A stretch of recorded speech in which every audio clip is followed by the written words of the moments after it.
আপু সালাম আলাইকুম। ওয়ালাইকুম আসসালাম। আসসালামু আলাইকুম। ওয়ালাইকুম সালাম। ভালো আছেন? জি। আপনার নাম? তানজিনা সুলতানা। তানজিনা সুলতানা। তো তানজিনা সুলতানা, আপনার মাও নেই বাবাও নেই, যেটা আমরা শুনতে পারলাম। তা আপনার মা বাবা কি হয়েছে আমাদেরকে একটু বলবেন? মা মারা গেছে কত বছর আগে? 8 বছর আগে। 8 বছর আগে। তো আপনার বাবা? বাবা নিখোঁজ। বাবা নিখোঁজ কতদিন থেকে? 3 বছর থেকে। 3 বছর থেকে নিখোঁজ, না অন্য কোথাও বিয়ে করেছে বাবা? অন্য কোথাও বিয়ে করেছে। বিয়ে করেছে। তো বিয়ে করার পরে কি আপনাদের কোনো খোঁজ খবর নেয় না? জি না। আচ্ছা, তো এই যে আপনাদের যে কোনো খোঁজ খবর নেয় না, আপনারা কিভাবে চলেন, কিভাবে খাওয়া দাওয়া করেন, কোথায় থাকেন, সেটা একটু আমাদেরকে বলবেন? জি। আচ্ছা, আপনি এখন কার কাছে আছেন? আমার দাদুর কাছে। দাদুর কাছে। তো আপনার দাদু কিছু করে? জি না। কিছু করে না। তো আপনাদের খাওয়া দাওয়া লেখাপড়া করেন? জি। খাওয়া দাওয়া লেখাপড়া কিভাবে চলছে সেটা একটু বলবেন? আপনাদের খাওয়া দাওয়া লেখাপড়া কিভাবে চলছে?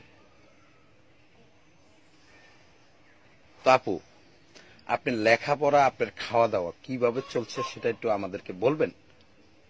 আমার লেখাপড়া, আমি অবসর মাদ্রাসায় যাই ঠিক আছে, কিন্তু অবসর সময়ে মানুষের কাজ করি। কারো হাই ফাতিল, কারো ছেলে মেয়ে দেখাশোনা করি, কারো অনেক ঘরে কাজ করে, দিলে কিছু দেয়, দিলে খাই, না দিলে মাদ্রাসায় চলে যাই। আচ্ছা, তো আপনি কি এই যে খাওয়া দাওয়া ঠিকঠাক ভাবে করতে পারেন? জি না। ঠিকঠাক ভাবে খাওয়া দাওয়া করতে পারেন না? জি না। তো আপনি এখন কোন ক্লাসে পড়ালেখা করছেন? ক্লাস 8-এ। ক্লাস 8-এ? জি। আচ্ছা, তো এই যে ক্লাস 8 পর্যন্ত আপনার বাবা 3 বছর আগে যখন আপনাদের কাছ থেকে চলে গেছে, তখন কি আপনার বাবা লেখাপড়ার খরচ দিত? আগে দিত, কিন্তু এখন আর বাবা অনেক, মা অনেক, কেউ দেয় না, কিন্তু বাড়ির আশেপাশে কেউ সাহায্য করে। বাড়ির আশেপাশের মানুষগুলো সাহায্য করে? জি। আচ্ছা, তো ওই সাহায্য দিয়ে কি আপনাদের চলে? জি না, ঠিক মতো চলে না। অনেক সময় ক্লাসে সবাই ফিস বেতন দেয়, কিন্তু আমি দাঁড়ায় থাকি, খাতা কলম এলে মাদ্রাসা যেতে পারি না। অনেক সময় সবাই আমার সাথে বান্ধবীরা ভালো পোশাক পরে মাদ্রাসায় আসে, কিন্তু আমি ভালো পোশাকও পরতে পারি না, তাদের সাথে মিশতেও পারি না। আচ্ছা, আর কি কি ধরনের প্রবলেম গুলো হয় সেটা একটু বলেন?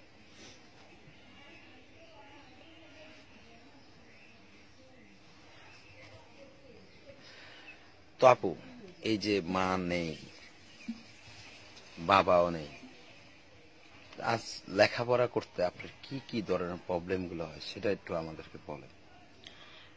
ক্লাসে স্যারেরা কয় নতুন ক্লাস উঠলে গাইড কিনতে, খাতা কলম কিনতে, কিন্তু স্যাররা বাড়িতে কয় কি বাবা মারে কইতো যে গাইড কিনে দিতে, কিন্তু সবাই সবার বাবা মারে বলে। আমি দাদুর কাছে আসলে দাদু নিজে কাঁদে, হ্যাঁ কান্দা দেখে আমি কিছু বলতে পারি না।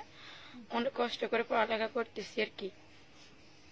এরপরে খাতা কলম এগুলো তো, এগুলো কোনো সময় কেউ দেয়, না দিলে অনেক সময় স্যাররাই সাহায্য করে, অনেক সময় হ্যারও দেয় না।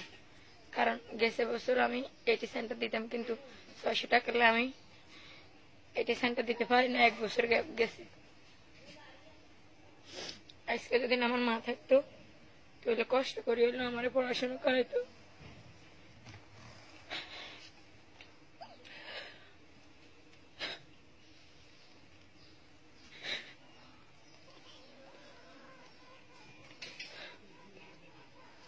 দর্শক, আপনারা দেখছেন মেয়েটা আসলে মাও নেই, বাবাও নেই, অনেক কষ্টে, তার যে কষ্টের কথাগুলা, মাকে অনেক মিস করতেছে, এই জন্য সে কান্নায় ভেঙে পড়ে গেছে।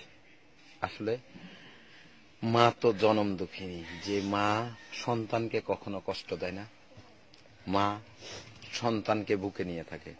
বাবা চলে যেতে পারে, মা কখনো সন্তানকে বুক থেকে ছাড়ে না। তো এই মেয়েটি তার মা এবং বাবা দুজনকেই হারাইছে। আসলে দাদির কাছে থাকে, দাদিরও তো সেরকম অবস্থান নাই, তার দাদা আছে কিনা সেটাও আমরা জানি না, আমরা তাকে জিজ্ঞেস। আচ্ছা, আপনার দাদা আছে? জি না। দাদা মারা গেছে জি। কত বছর আগে? মা মরণের 1 বছর পর দাদা মারা গেছে। মানে আপনার মা মারা যাওয়ার 1 বছর পরে আপনার দাদা মারা গেছে। জি। আচ্ছা দর্শক, আপনাদেরকে আর কি বলবো, তো আর কি প্রবলেম হয় আপনার সেগুলো একটু বলেন। আপনার বাবা যখন 3 বছর আগে আপনাদেরকে রেখে চলে গেছে, তখন এর আগে কি আপনার লেখাপড়ার খরচ ঠিকঠাক ভাবে আপনার বাবা চালাতো? জি না। কেন চালাতো না? মাঝে মাঝে দিত, মাঝে মাঝে দিত না। কেন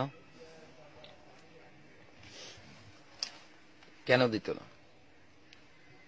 তার কি আয় ছিল না? জি না। কোনো ইনকাম করতো না, বসে থাকতো? জি। আচ্ছা, তো এখন যে আপনার বাবা অন্য জায়গায় বিয়ে করেছে, তো অন্য জায়গায় বিয়ে করার পরে তো এরপরে আর আপনাদের কোনো খোঁজ খবর নাই না? জি না।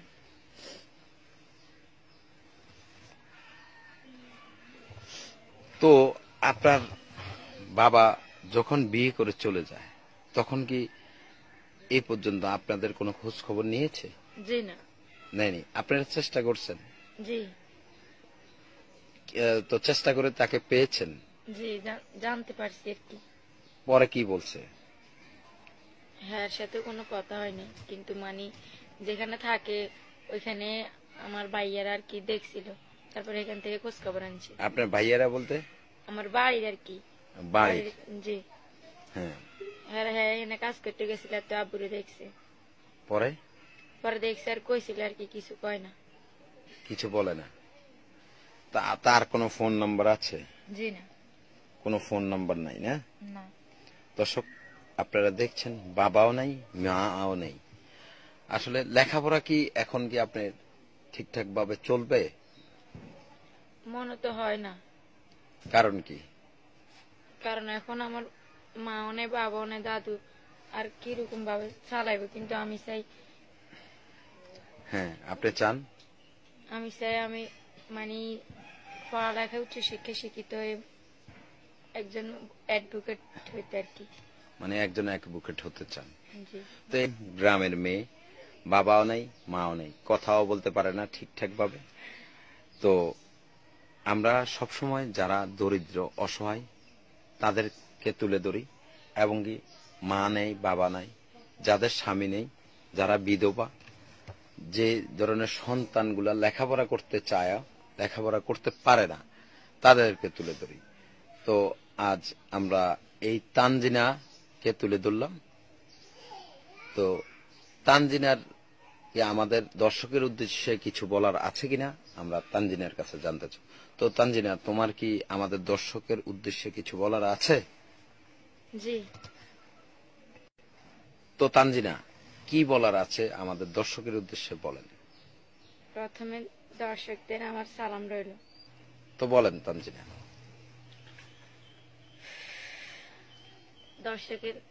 সকল দর্শকের প্রতি আমার সালাম রইল।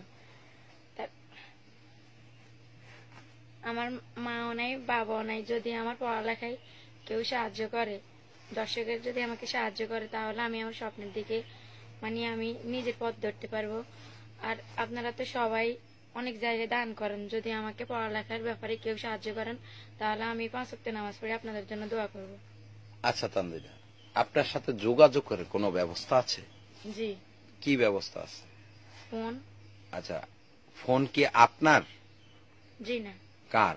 আমার দাদুর। আপনার দাদুর। আচ্ছা, আপনাকে তো ওই ফোনে ফোন করলে সব সময় পাবে? জি। আচ্ছা, তো আপনি ফোন নাম্বারটা একটু বলুন আপনার দাদুর। 017 017 27 27 217 217 311। 311। আপনার নাম? তানজিনা সুলতানা। তানজিনা সুলতানা। আচ্ছা তানজিনা সুলতানা, আপনার বাড়িতে যদি কেউ আসতে চায় সহযোগিতা করতে, তা আপনার বাড়ির ঠিকানাটা একটু ঠিকঠাক ভাবে বলেন তো, কিভাবে ঢাকা থেকে আসতে হবে, কিংবা ঢাকার বাড়িতে যদি কেউ আসতে চায় কিভাবে আসবে, ঠিকানাটা একটু বলুন। ঠিকানা যদি আমার বাসায় মানে কেউ আসতে চায়, তাহলে আগে ঢাকা থেকে আসি লক্ষ্মীপুর তো নামবে, তারপরে সেখান থেকে মানে গাড়িতে উঠে এই হাবার দোকান আছে এখানে, সেখানে কথা করে নামাই দিবে, আর সেখানে আব্দুল মজিদ কয়েল বাড়ি গেলে সবাই দেখা দিবে। আচ্ছা, আপনাদের গ্রামের নাম কি জানে বললেন? রাজীবপুর। রাজীবপুর। জি, লক্ষ্মীপুর থেকে কতটুক দূরে? পাশাপাশি। পাশাপাশি। আচ্ছা, তো ঠিক আছে তানজিনা, আপনি ভালো থাকবেন, সুস্থ থাকবেন। আমরা দোয়া করি আপনি যেন লেখাপড়া চালিয়ে যেতে পারেন এবং আপনার স্বপ্নটা যেন পূর্ণ হয়। দর্শক, আপনারা যারা এই তানজিনা সুলতানাকে দেখছেন, তানজিনার মাও নাই, বাবাও নেই, খুব কষ্টে জীবনযাপন কাটছে, মানুষের বাড়িতে কাজ কাম করে নিজের পেট চালাচ্ছে এবং লেখাপড়া চালাচ্ছে। তো